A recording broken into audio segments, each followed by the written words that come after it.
Gloria a Dios. Dios es bueno. Dios nos bendice.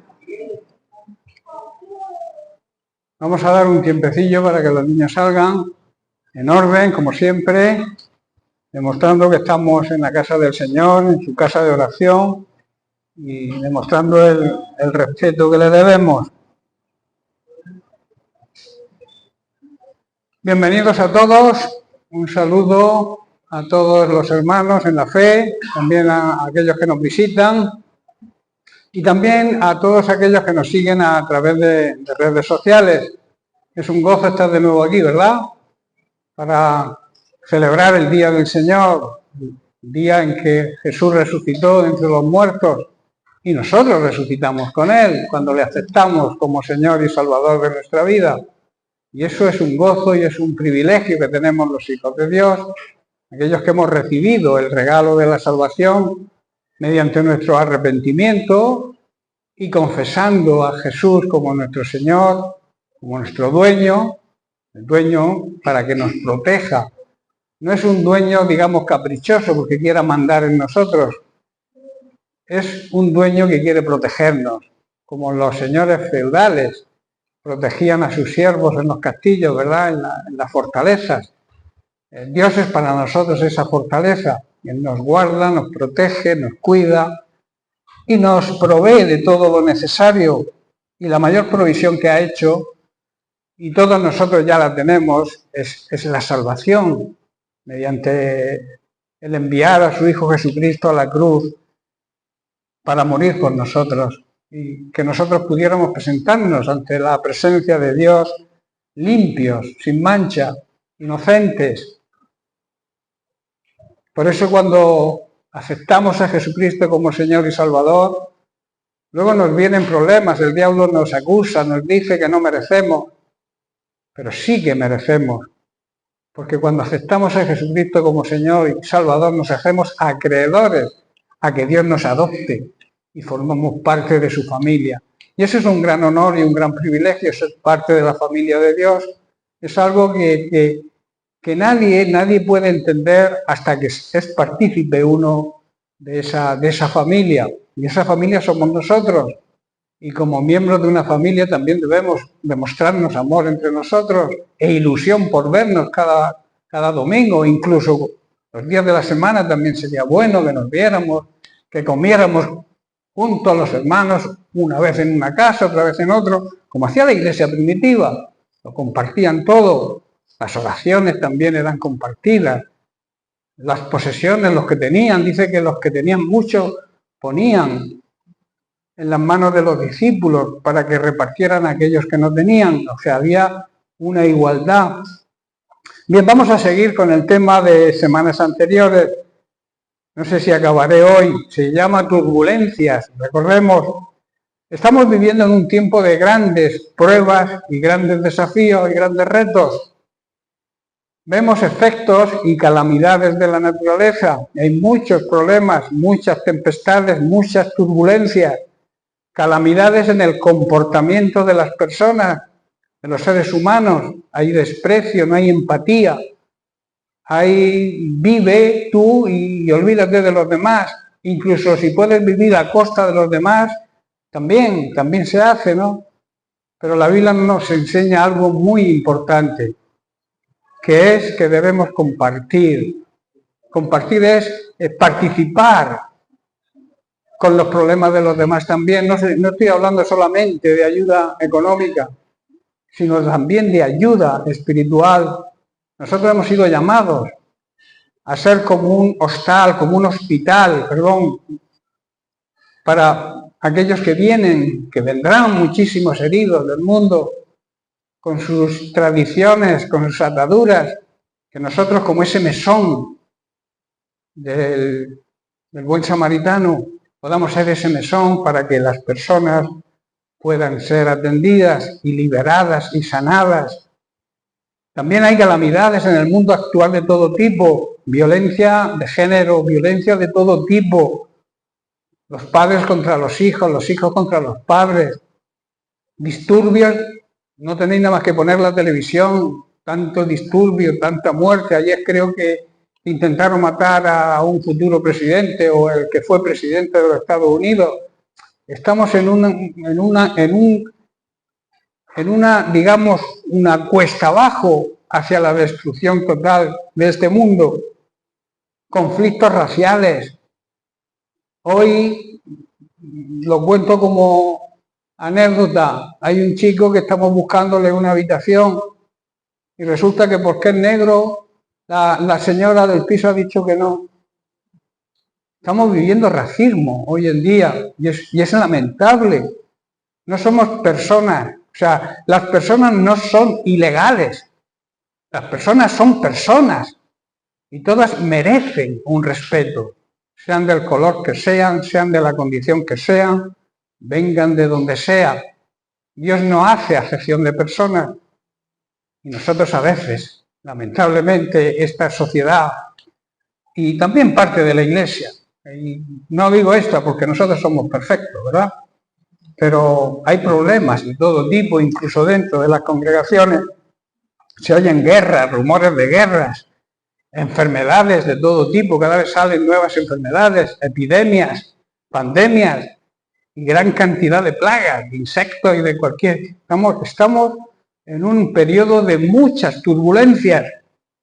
Y como Iglesia, ¿qué debemos hacer nosotros para responder a todo esto?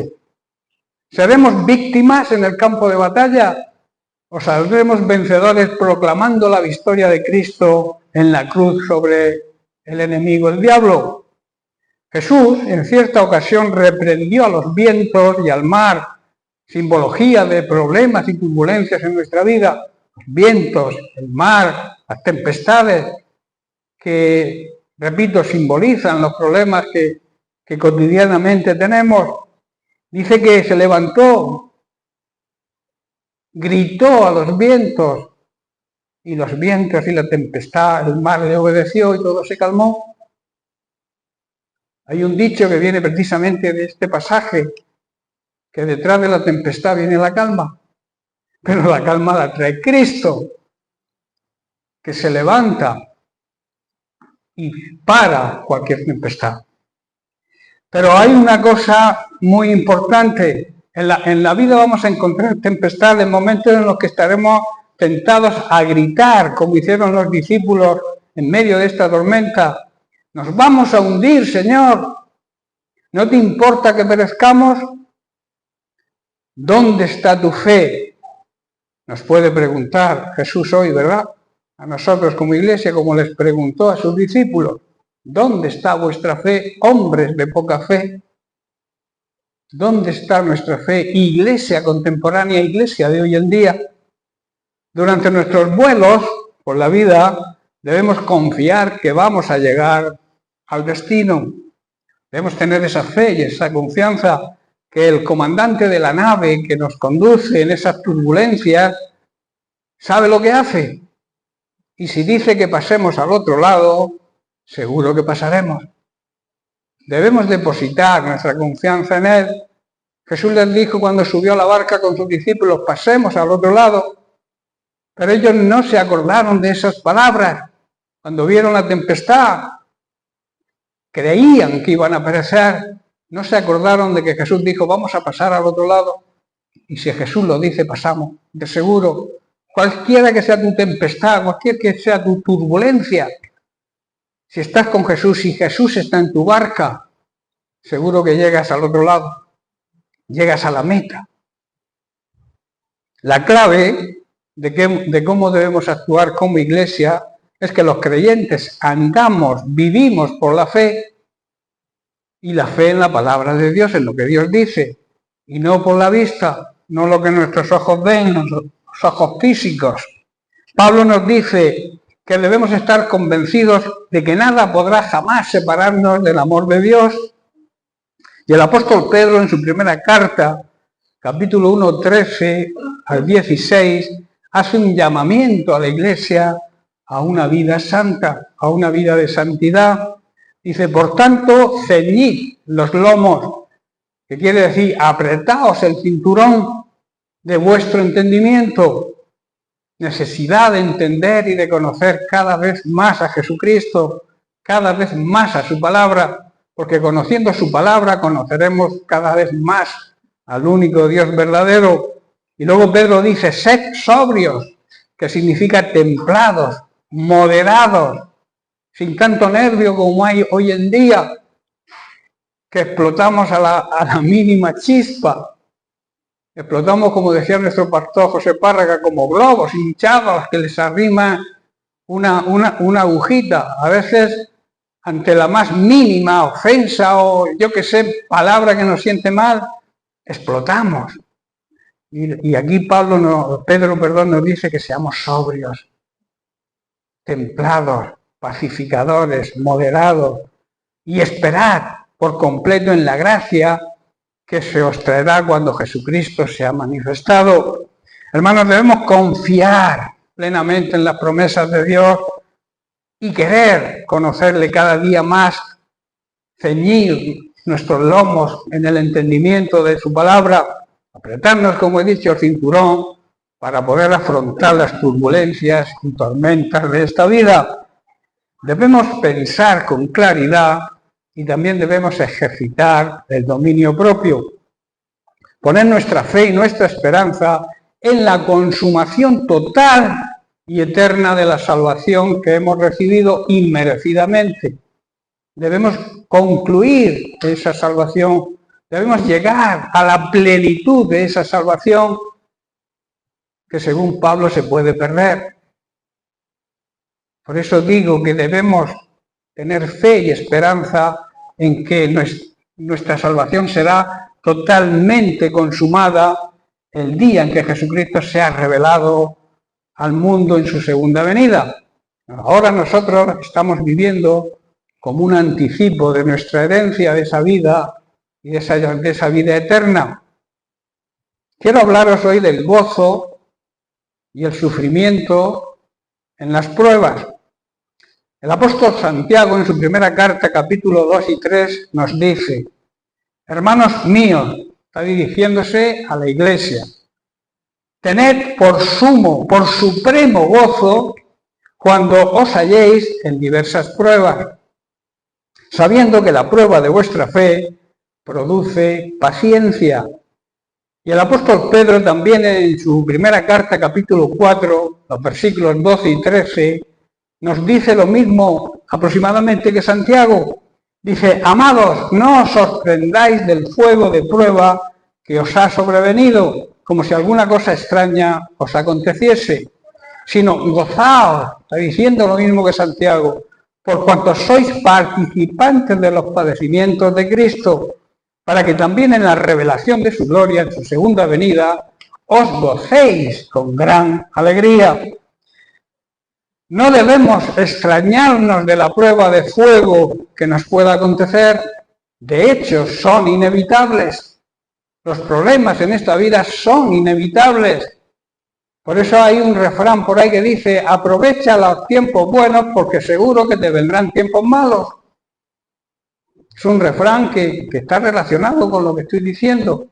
Todos los problemas son inevitables. Las circunstancias adversas, por muy bien que te creas que estás y que no has pasado por ninguna circunstancia complicada, llegará el día en que tendrás algún problema.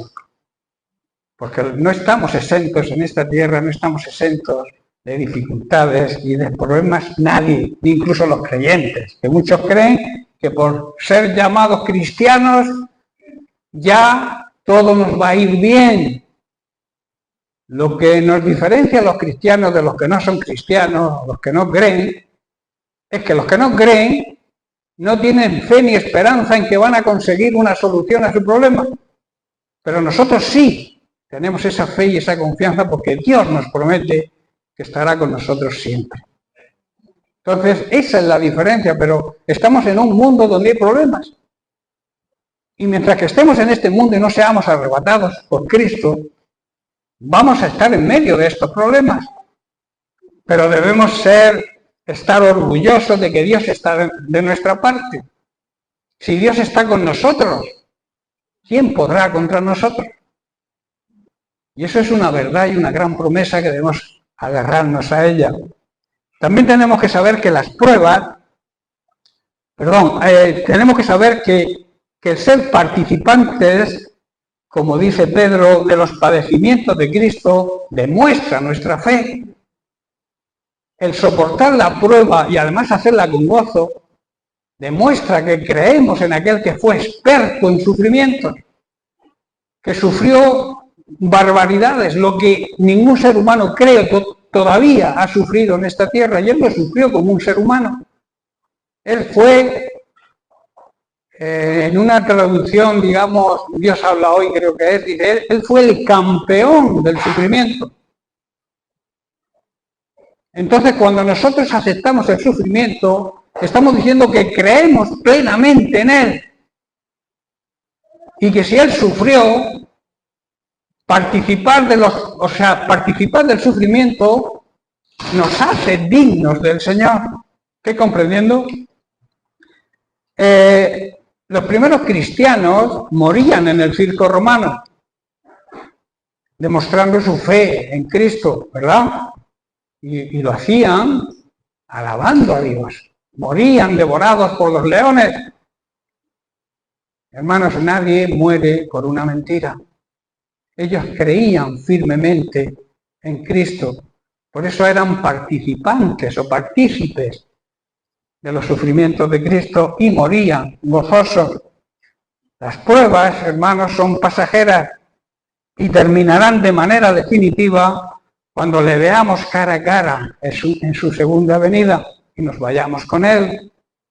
El gozo se define como la alegría en el alma, alegría interior en nuestro espíritu, esa alegría que produce el saber que Dios nos ha perdonado. Ese es el gozo. ¿Cómo se define el gozo bíblicamente? Y la paciencia es la cualidad que nos hace soportar cualquier situación, por grave que sea. También es una virtud que nos hace esperar recibir algo, aunque se desee mucho. Tener la paciencia de saber que el momento oportuno es cuando Dios lo decide. Por eso el apóstol Santiago y Pedro nos dicen: tened por sumo gozo y que no nos extrañemos cuando nos hallemos en diversos tipos de pruebas. Es una declaración extraña. Yo creo que en su época y muchas hoy en día, cuando Santiago y Pedro hacen estas afirmaciones, pensarían o pensarán hoy también que estas personas no estaban bien de la cabeza. Porque ¿cómo va a ser uno feliz, gozoso, en medio de los problemas, en medio de las circunstancias adversas, en medio de las turbulencias? ¿Cómo va a ser uno gozoso, estar gozoso? ¿Cómo se puede sentir gozo en medio de los problemas, en medio de una grave enfermedad, en medio de una situación económica fatal? ¿Qué ocurre con el micrófono? ¿Cómo se puede sentir gozo en medio de las pruebas? Algunos hoy no se están enterando porque están echando una siesta. Voy a tener que cambiar la silla hay que cambiarla lo antes posible. Pero sillas de esas duras de que sí. ¿Cómo se puede sentir, repito, gozo en medio de las pruebas? Al entendimiento humano, esto no tiene sentido, ¿verdad? Las pruebas y el gozo no encajan entre ellas. Es algo que no cuadra. Son como el agua y el aceite. Son composiciones que no se pueden mezclar. O como el perro y el gato. Son enemigos naturales, ¿verdad? Por naturaleza son enemigos. Pero el apóstol Santiago y Pablo lo están presentando desde la perspectiva de Dios y no desde la perspectiva humana. ¿Estás comprendiendo? Hay ciertos beneficios sorprendentes, o sea, la Biblia lo llama bendiciones, en el sufrimiento que no son fáciles de distinguir por la mayoría de las personas, incluso llamados creyentes. Ejemplos. El punto más oscuro de la noche es el preludio, o sea, el anteceder al amanecer. Cuando más oscura está la noche, más cerca está el amanecer. ¿Estáis entendiendo? Eso es una realidad. Y eso nos anuncia, esa máxima oscuridad, nos anuncia el resplandor y la luz de un nuevo día, que nos aleja las tinieblas de la noche. Otro caso son los dolores de parto más intensos de una mujer. ¿Cuándo son? Señoras, que habéis parido. ¿Cuándo son los dolores más fuertes? Cuanto más cerca está el alumbramiento, ¿verdad? El nacimiento de ese nuevo ser. Por eso los dolores más fuertes son el preludio al inminente nacimiento de un nuevo ser, con el gozo que esto conlleva. La mujer cuando da a luz se olvida de su sufrimiento, ¿verdad? ¿Es así, señoras? Las que allí hayáis parido, no todas. Porque ha sido compensado ese sufrimiento por el gozo de tener en sus brazos a su hijo. O sea, es una balanza que se compensa el sufrimiento con el gozo. Así, de esta manera se puede entender lo que el apóstol Santiago y Pedro quieren decir. Necesitamos entender también que este pasaje no dice que debemos estar felices por el dolor, sino que nos regocijemos por las bendiciones que acompañan al sufrimiento, ¿verdad? No por el sufrimiento en sí. Los ejemplos que hemos citado, las bendiciones son, una, el resplandor de un nuevo día, y en el otro caso, el nacimiento de un nuevo ser. La frase tener por, que emplean, tener por sumo gozo, significa evaluar, analizar, sopesar. Cuando evaluamos las adversidades y las pruebas desde la perspectiva de Dios, podemos regocijarnos por su resultado provechoso, aunque al principio nos produzcan dolor y sufrimiento. Humanamente hablando, es una realidad que las pruebas duelen. Desde el punto de vista del Señor, las pruebas ayudan y cooperan. En Romanos 8:28 así lo afirma Pablo. Dice, y sabemos que a los que aman a Dios, todas las cosas les ayudan a bien, y todas las cosas entra el sufrimiento. Esto es, a los que conforme a su propósito son llamados. Y en la Biblia de las Américas dice, y sabemos que para los que aman a Dios, todas las cosas cooperan para bien. Esto es, para los que son llamados conforme a su propósito. En otras palabras, se forma una sinergia, se aunan esfuerzos para conseguir el bien nuestro. Una sinergia es una acción de dos o más causas cuyo efecto es superior a la suma de los efectos individuales. O sea, yo solo no puedo, pero formo sinergia con otro y al unir fuerzas sí podemos. ¿Estáis entendiendo? Pues eso es lo que está diciendo el apóstol Pablo, que si nos unimos y formamos sinergia con Dios, podremos hacerle frente a cualquier prueba, por difícil que sea. Y además, podemos gozarnos en medio de esas pruebas.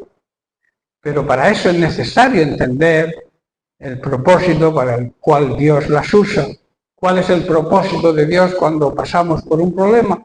¿Qué propósito tiene Dios al permitir que atravesemos por un problema? Cuando entendemos eso, es cuando nos sentimos gozosos, aún en medio de las pruebas. Siempre se aprende algo en medio de las adversidades, ¿verdad? Cuando nos ocurren cosas difíciles, se aprenden cosas. Se aprende a tener experiencia para superar cosas mayores o peores que nos puedan venir, ¿verdad? Va creciendo nuestra fe al ir superando pruebas cada vez más fuertes. Dios esconde, hermanos, como si lo dijéramos, Dios esconde en cada prueba un precioso regalo que debemos descubrir pero dependerá de nuestra respuesta en aceptar la prueba o rechazarla. Hay muchos que cualquier prueba enseguida niegan a Dios, niegan su fe, se rebelan contra Dios, buscan la culpabilidad en Dios y Dios no tiene culpa de eso. Dios a veces permite que nos ocurran cosas para enseñarnos. No importa cuál sea el origen de las pruebas, podemos saber que el Señor las puede usar para poner a prueba nuestra fe y producir así paciencia y madurez espiritual. Y así de esta manera se formará nuestro carácter a la imagen de Cristo, que como repito, fue experto en sufrimiento.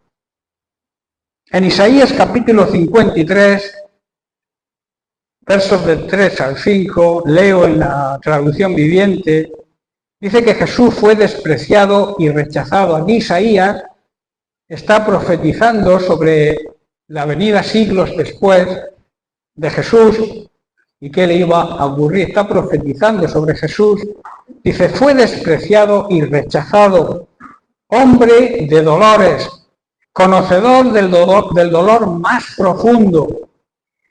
Dice, nosotros le dimos la espalda y desviamos la mirada. Fue despreciado y no nos importó. Sin embargo, fueron nuestras debilidades las que él cargó. Fueron nuestros dolores los que le agobiaban. Y pensamos que sus dificultades eran un castigo de Dios, un castigo por sus propios pecados. Muchos llegan a pensar eso, que lo que le ocurrió a Jesucristo era por su propia culpa, no por nuestra culpa, ¿verdad? Dice, pero él fue traspasado por nuestras rebeliones y aplastado por nuestros pecados. Fue golpeado para que nosotros estuviéramos en paz y fue azotado para que pudiéramos ser sanados. Tremenda palabra profetizada, repito, bastantes siglos antes de que naciera Jesucristo, sanados tanto física como espiritualmente, que también hay enfermedades espirituales. Jesús entendió que el propósito de Dios en su sufrimiento era que nosotros fuésemos salvos de la condenación eterna y sanados física y, como he dicho, espiritualmente. Y por eso él, en medio del sufrimiento, sentía gozo, se sentía gozoso. La Biblia enseña que debemos ser participantes de los padecimientos de Cristo, dando testimonio de nuestra fe en medio de esos problemas. Quienes desean realmente ser transformados a la imagen de Cristo pueden sentir gozo por los muchos beneficios que acompañan al sufrimiento. Una pregunta: ¿el hambre, el deseo de conocer al Señor y de ser transformados por Él supera nuestro temor al sufrimiento? Una pregunta que debemos hacernos. Si queréis, os la repito. ¿El hambre, el deseo de conocer al Señor y de ser transformados por Él supera nuestro temor al sufrimiento? Es una realidad que ninguno de nosotros quiere experimentar el sufrimiento y el dolor, eso está claro, ningún ser humano lo desea. Pero puesto que el sufrimiento es una realidad, como dije al principio, inevitable, ¿por qué no aceptarlo y responder de una manera positiva y que produzca beneficios eternos? Si vamos a pasar por problemas, que lo vamos a pasar porque en esta vida son inevitables, ¿por qué no aceptarlos? Y responder de una manera positiva. Y repito, para que produzca beneficios no pasajeros y efímeros, sino eternos, que perdurarán siempre. Hermanos, necesitamos ser fuertes y pacientes en medio de las pruebas y del sufrimiento.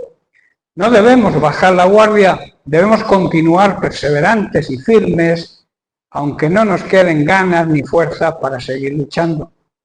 Yo suelo decir que un paso atrás ni para tomar impulso, y que nunca debemos arrojar la toalla. Siempre tenemos que estar ahí, firmes y constantes, aún en medio de la prueba. Pablo tenía un gran secreto para superar todo esto. Si analizamos la vida de Pablo, vemos la cantidad de turbulencias que padeció durante todo su ministerio y su vida. Pero él tenía un gran secreto. Y él lo confesó en la carta a los Filipenses, dijo: todo lo puedo en Cristo que me fortalece. A todo le puedo hacer frente porque Cristo me da la fuerza para hacerlo. Esas palabras son para nosotros hoy. Esas palabras tenemos que aplicarlas a nuestra vida y confesar que sin Cristo ni somos, ni tenemos fuerzas ninguna. Pero si tenemos a Cristo, lo tenemos todo. Quiero hacer énfasis en lo que Pablo nos exhorta, que creo que lo tocamos la semana pasada, creo el domingo pasado, y que nos anima en Efesios capítulo 6, versículos 10 al 12. Dice: por lo demás, hermanos, fortaleceos en el Señor, buscad la fuerza del Señor y en el poder de su fuerza. Dios es un Dios todopoderoso, ninguna fuerza puede contra él.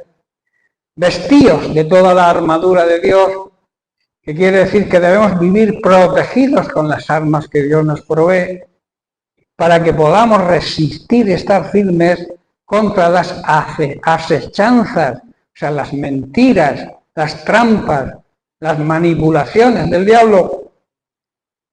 Dice el verso 12, porque no tenemos lucha contra sangre y carne, contra seres humanos, seres de carne y hueso, sino contra principados, contra potestades, contra los gobernadores de las tinieblas de este siglo, contra huestes espirituales de maldad, o sea, ejércitos de demonios que gobiernan y que influencian en la mente del ser humano, en las regiones celestes, o sea, desde los lugares espirituales. Debemos recordar que su poder está por encima de cualquier circunstancia y debemos confiar no en nuestra fuerza, porque nosotros somos débiles, simples seres humanos. Con nuestra fuerza no podremos, sino buscar la fuerza y el poder que hay en Dios. El poder de Dios está por encima de cualquier poder que pueda tener un ser humano, aunque sea, yo que sé, el hombre más rico del mundo, o el hombre con más poder y más autoridad, que dicen que es el presidente de los Estados Unidos, el hombre que de más influencia. Si no tiene a Cristo, no tiene nada. Pablo vemos que nos amonesta a que nos pongamos toda la armadura de Dios, todas las piezas, para que podamos resistir en el día malo. El día malo es el día de las turbulencias. Yo creo que estamos viviendo en ese día. Estamos viviendo en el día de la prueba, el día malo. Tanto en el Antiguo Testamento como en el Nuevo, el día de la prueba, el día de aflicción, se le considera como el día malo. Repasemos algunos textos bíblicos que hablan de esto. El profeta Jeremías, en el capítulo 17, verso 17, nos dice: no me seas tú, dirigiéndose a Dios, por espanto, o sea, no me aterrorices, pues mi refugio eres tú en el día malo, en el día de la prueba. Cuando estamos en peligro, el Señor nos protege. No dejemos que el miedo se apodere de nosotros. Es lo que quiere decir el profeta. Y en el Salmo 41, verso 1, David declara: bienaventurado, o sea, bendecido, dichoso, feliz, el que piensa en el pobre, en el necesitado. Dice: en el día malo, porque le vendrá el día malo, porque el día malo nos llega a todos, lo librará el Señor. Qué alegría y qué bendición experimentan, hermanos, aquellos que tratan bien a las personas pobres y necesitadas.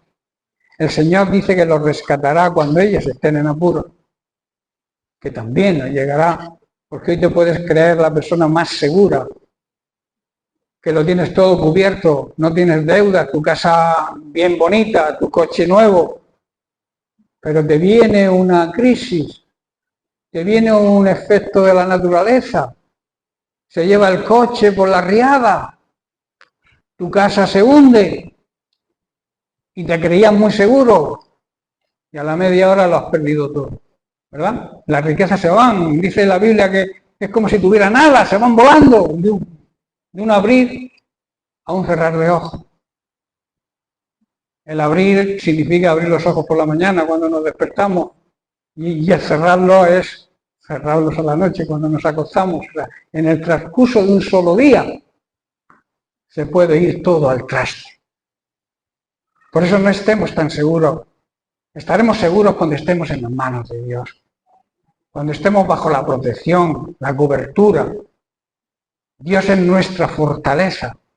La fortaleza es una ciudad amurallada, pues Dios es como una ciudad amurallada alrededor nuestro para que nuestros enemigos no puedan llegar a nosotros. Y en Eclesiastés capítulo 12, verso 1, esto es un llamamiento a los jóvenes, atentos, que creéis a lo mejor que nunca os van a venir tiempos difíciles. Los jóvenes hoy en día, sobre todo los adolescentes, las jovencitas, los jovencitos, creen que no les va a venir el día malo, pero les va a venir el día malo, como a todos. Dice, acuérdate de tu Creador en los días de tu adolescencia, en otra traducción dice de tu juventud, antes que vengan los días malos. Y entonces lleguen los años de los cuales digas, no estoy complacido con esta manera de vivir. Llegará el día.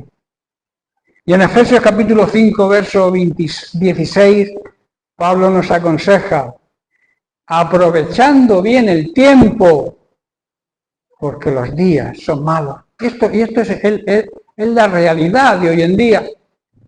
Debemos aprovechar el tiempo, no perder tanto el tiempo en tonterías, en cosas que no tienen esencia. Busquemos las cosas que realmente son provechosas. Busquemos las cosas de arriba, del cielo, las que perduran, las que son eternas, no las de esta tierra que son efímeras y que al final todo será destruido, como comentábamos en la escuela bíblica. Este mundo será destruido por fuego. Todos los componentes de esta tierra van a arder. Todos los que vivan en esta tierra en ese tiempo van a arder, van a ser destruidos por el fuego. Se cumplió lo del diluvio, ¿verdad? Dios dijo, mandó un diluvio. Ese diluvio arrasó a toda la tierra y a todos los habitantes de la tierra, excepto una familia, la familia de Noé, que se mantuvo fiel a Dios. Pues igual que se cumplió lo del diluvio, se va a cumplir lo de Mateo 24, que dice que esta tierra va a ser deshecha por el fuego. Tu casa bonita, tu buen coche, todo va a ser quemado por el fuego. Pero nosotros ya no estaremos aquí porque el Señor habrá venido a recoger a su iglesia ejemplar y verdadera. Por eso repito, Pablo insiste, tomad la armadura de Dios para poder resistir el día malo. Es una realidad que a lo largo de nuestra vida terrenal vamos a atravesar por pruebas y por aflicciones y todo tipo de dificultades. Todos, repito, atravesaremos días malos porque son inevitables. Hay frases que se escuchan como vive y disfruta en los buenos tiempos, porque ya vendrán los malos. Esa frase implica que se debe aprovechar al máximo los tiempos de bonanza, pues no podremos escapar de los tiempos difíciles. Aunque queramos escapar, no podremos. En el Salmo 27, versículos 1 al 3, David declara y hace un reconocimiento de que le vendrían días malos. Él lo reconocía, pero él sabía perfectamente en quién debía confiar. Dice el versículo 1, el Señor es mi luz, mi lumbrera, aquel que me ilumbra, que alumbra mi camino. La luz simboliza la verdad, quien me trae la verdad y es mi salvación. Y entonces se pregunta, ¿por qué habría de temer? El Señor es mi fortaleza, una ciudad que me protege y me protege de todo peligro. Entonces, ¿por qué habría de temblar? Cuando los malvados vengan a devorarme, cuando mis enemigos y adversarios me ataquen, tropezarán y caerán. David sabía en quién confiaba, ¿verdad? Dice, aunque un ejército poderoso me rodee, mi corazón no temerá. Creo que en la alabanza hemos cantado algo de esto, ¿verdad? Aunque me ataquen, permaneceré confiado, porque sé que tengo la victoria, porque el Señor está conmigo. Si analizamos este salmo escrito por David, se puede observar que David veía y sabía que el día malo, la prueba, estaba por llegar. Pero hay una cosa que debemos aprender de David, y es la confianza plena que tenía en Dios. Él confesó, el Señor es mi fortaleza y me protege del peligro. ¿Por qué voy a preocuparme? ¿Por qué tengo que temblar? Hermanos, la fe y la confianza que tenía en Dios se ve reflejada en estas palabras. Compara a Dios como un lugar de protección, de abrigo. Era su fortaleza, era la roca donde estaba edificada, donde estaba fundamentada toda su vida. Como hemos leído en Efesios, Pablo hace mención del día malo y reconoce que en ese momento es donde las fuerzas del enemigo son más fuertes, donde se siente la oposición de Satanás. Sabéis que Satanás significa aquel que se opone. Esa fuerza que hace para que perdamos nuestra fe, y nos aconseja Pablo a defender nuestra posición. Recordemos una vez más, pongámonos todas las piezas de la armadura de Dios para poder resistir al enemigo en el tiempo malo, en el día malo. Así después de la batalla, todavía seguiremos en pie y firmes. Es una necesidad que nos pongamos todas las piezas, no algunas, todas las piezas, para poder resistir esas piezas que Dios ha puesto a nuestra disposición para protegernos de todas las artimañas, maquinaciones, ardiles y mentiras que va a utilizar nuestro enemigo y todo su ejército de maldad. El diablo y sus ejércitos saben usar sus armas, ¿verdad? Ellos saben el engaño, la mentira y la maquinación, la trabajan perfectamente, saben usarla, tanto el diablo como sus ejércitos. Por tanto, nosotros también estamos obligados a protegernos con toda esa armadura de Dios y saber usarla. Porque no nos sirve una armadura si no sabemos usarla, ¿verdad? El Señor sabe usar y sabe cómo debemos usarla, y lo tenemos en la palabra de Dios, cómo debemos usar esas armaduras. Solamente se consigue estando cerca del Señor. Debemos aprender a usar esas armas, buscando la intimidad con el Señor mediante la oración. De ahí que nuestro enemigo no quiere que oremos. El culto de oración, ¿para qué es? Con el del domingo tengo bastante. Eso es lo que el diablo quiere, que no se ore, que no haya oración, porque él sabe que la oración tiene poder. ¿Para qué? ¿Para qué va a ir a la oración? Lamentablemente está ocurriendo en la iglesia contemporánea. Las reuniones de oraciones, yo lo comento con los pastores de la confraternidad, acude muy poca gente. Estamos en el tiempo de la apatía. ¿Qué es la apatía? No lo sé ni me importa. La apatía es eso. No lo sé ni me importa. O sea, no sabes algo, pero tampoco te importa saberlo. Eso es lo que ocurre y lo que está ocurriendo. Y también es señal de los últimos tiempos que estamos viviendo. Nosotros estamos obligados, hermanos, a saber usar las armas. Y para eso necesitamos tener comunión con Dios a través de la oración y guiados por el Espíritu Santo. Si estamos alejados de Dios, seremos presa fácil para nuestro enemigo, el diablo. Recordemos a David rechazando las armas que le ofreció Saúl, ¿verdad? Cuando decidió enfrentarse a Goliat. Decía Saúl, cogió su armadura y se la quiso poner, y él, como no sabía usarla, se la quiso, no. Yo sé lo que sé usar en la onda. Cogió 3 piedras, no sé si fueron 3, creo que sí, 3, y la onda. No la moto, la onda. Él sabía usar la onda, por eso no quiso ponerse la armadura que le ofreció el rey Saúl. Esa onda y esas piedras simbolizan el poder de Dios, las armas que Dios nos da y las que debemos aprender a usar. En Efesios 6, 18, Pablo nos insta a hacerlo así. Oren en el Espíritu, oren guiados por el Espíritu Santo en todo momento y en toda ocasión.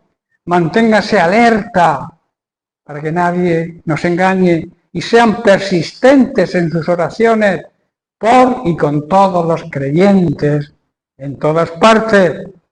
Perseverantes, no darse por vencido, constancia, perseverancia hasta conseguir lo que Dios nos promete. De esta manera, que es la única, podremos mantenernos firmes y podremos resistir todo ataque de nuestro enemigo. Podemos resumir estos recursos, estas armas de apoyo, con 2 cosas muy importantes.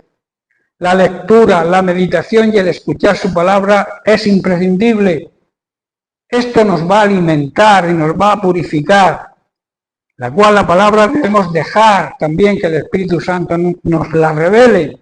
Y la segunda arma de apoyo es la oración, en todas sus diversas formas, peticiones, súplicas, intercesiones y reconocimiento de nuestro Dios como el único Dios verdadero, y también mediante la oración de alabanza y de adoración, que a veces solamente usamos la oración de petición, sacamos la lista y siempre estamos pidiéndole cosas al Señor, pero hay otro tipo de oración que también le agrada mucho a Dios, por eso dice que debemos usar todo tipo, todas las diversas formas de orar, que es la oración, alabanza y adoración.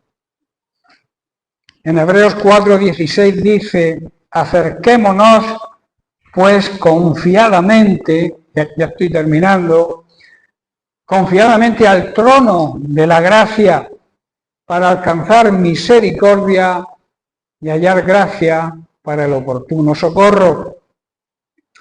Aquí el escritor de Hebreos, que yo creo que fue Pablo, otros creen que no, debemos acercarnos, está diciendo, con toda confianza al trono de la gracia de nuestro Dios.